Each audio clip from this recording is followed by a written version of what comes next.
Hi అండి, అందరికీ నమస్కారం. ఈరోజు చిక్కుడుకాయ కూర చేయబోతున్నానండి. నేను చేసే పద్ధతిలో చూపిస్తానండి. చాలా ఈజీగా బాగా రుచిగా ఉంటుందండి. చిక్కుడుకాయలు ఒక అరకేజీ తీసుకున్నానండి. నేను గింజలుండకాయ కూరకి టేస్ట్ ఉంటుందండి. కడిగి 2 సార్లు కడిగి పెట్టుకున్నాను. ఇది ఉల్లిపాయలండి, 2 ఉల్లిపాయలు కట్ చేసి పెట్టుకున్నా, 3 టమోటాలు కట్ చేసి పెట్టుకున్నా. దానికి కావాల్సిన మసాలా అండి, నేను ధనియాలు, జీలకర్ర, గసగసాలు, ఒక యాలక్కాయ, ఒక లవంగం, ఒక చెక్క వేసుకున్నానండి. లైట్గా దోరగా వేయించుకున్నానండి బాగా. ఆ తర్వాత కొబ్బరి ముద్ద తీసుకున్నా, అల్లం, చిన్నుల్లిపాయలు. కొబ్బరి సరిపోతుందండి కొంచెం. దీని టేస్ట్ దీంట్లో ఉందండి, చాలా బాగుంటుంది. తయారు చేసుకుందాము. ఆయిల్ చూడండి, కూరకు సరిపడా ఆయిల్ వేసేసాను. దీంట్లో నేను మసాలాలు అంటే ఏమి అంత వేయనండి, చాలా బాగుంటుంది. జీలకర్ర ఒక్కటే వేస్తున్నానండి, తాలింపు గింజలే నేను జీలకర్ర వేస్తున్నా.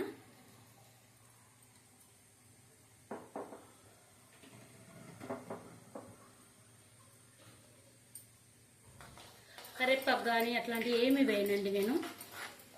ఈ కూరకి ఏం లేకుండా ఉంటేనే టేస్ట్ వస్తుందండి బాగా. 2 ఉల్లిపాయలు కట్ చేసుకుని వేస్తున్నానండి.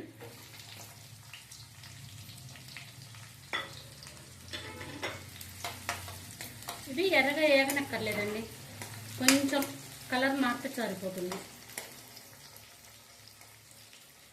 ఇది మా అమ్మ నేర్పిన చిక్కుడుకాయ కూర అండి, చాలా బాగుంటుందండి టేస్టీగా. పాత పద్ధతిలో కూర అండి ఇది.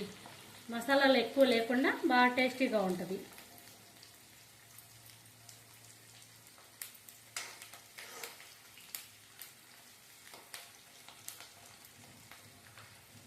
ఇది సరిపోతుందండి. ఇంకా నేను 3 టమాటాలు తొక్కు తీసాను చూడండి, తొక్కు తీసి కట్ చేసి పెట్టుకున్నానండి. నేను ప్రతి కూరలో తొక్కు తీసుకుంటానండి. ఉల్లిపాయ పొట్టు తీసినట్టు తొక్కు, టమాటా తొక్కు కూడా తీసి పెడతానండి. అంతా కూర నీట్గా వస్తుందండి. గ్రేవీ అది తొక్కు లేకుంటే చాలా నీట్గా వస్తుంది.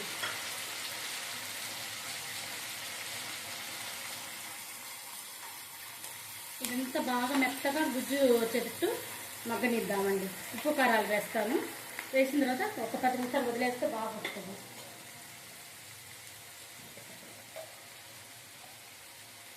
చూసుకోండి,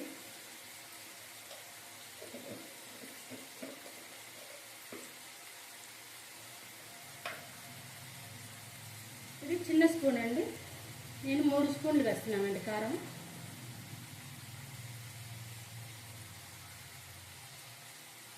ఎవరు ఉప్పు కారాలు ఎవరికి రుచికి తగ్గట్టు వాళ్ళు వేసుకోండి.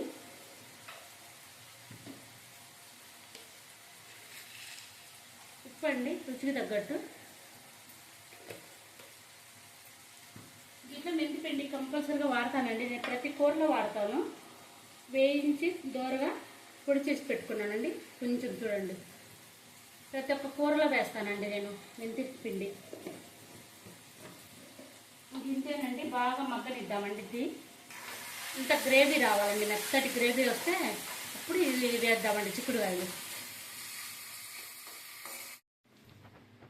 ఇలా మగ్గిపోయింది చూడండి బాగా. ఒక 5-10 నిమిషాల్లో చిన్న మంట మీద ఇలా మగ్గిపోతుందండి. మనకి టమోటా పేస్ట్ బాగా నీట్ కనపడుతుంది చూడండి ఇలా. ఇప్పుడు మనం ఇది చిక్కుడుకాయలు వేసుకుంటున్నామండి.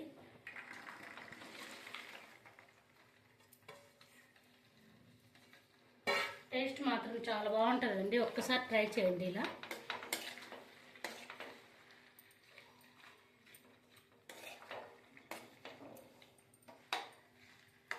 పెద్ద మంట పెట్టుకొని కాస్త నూనెతో మగ్గనిచ్చుకొని వాటర్ పోసుకుందామండి.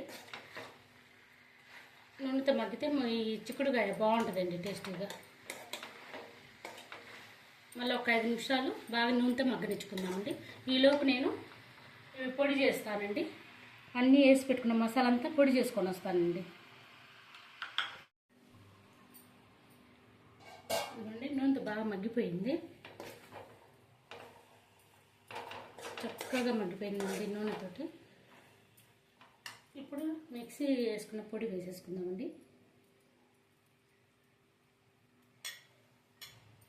మనకు సరిపడా వేసుకుంటే సరిపోతుంది. నాకైతే కరెక్ట్గా వేసుకున్నానంటే సరిపోతుంది.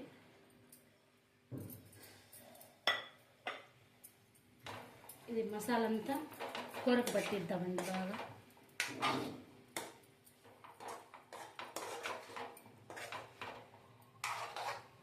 ఇంకా వాటర్ పోసేద్దాము. పెద్ద మంట పెట్టుకొని వాటర్ పోసేద్దాం.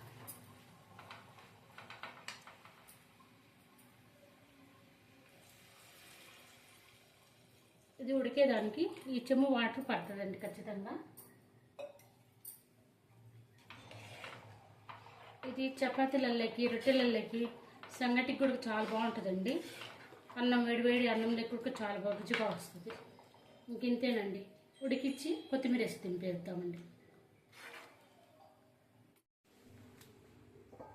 చూడండి, కర్రీ చక్కగా అయిపోయింది. మనకు కావాల్సిన గ్రేవీ వచ్చేసిందండి. ఇలా ఉంటే అన్నంలో కలుపుకోవడానికి బాగుంటుందండి. ఈ మాత్రం గ్రేవీ ఉంటే బాగుంటుంది. మాకు ఇలా తినడం ఇష్టం అండి. బాగుంది. లాస్ట్ కొత్తిమీర వేసి స్టవ్ ఆఫ్ చేసుకోవడం అండి. బౌలు తీసుకుంటానండి. ఇంకా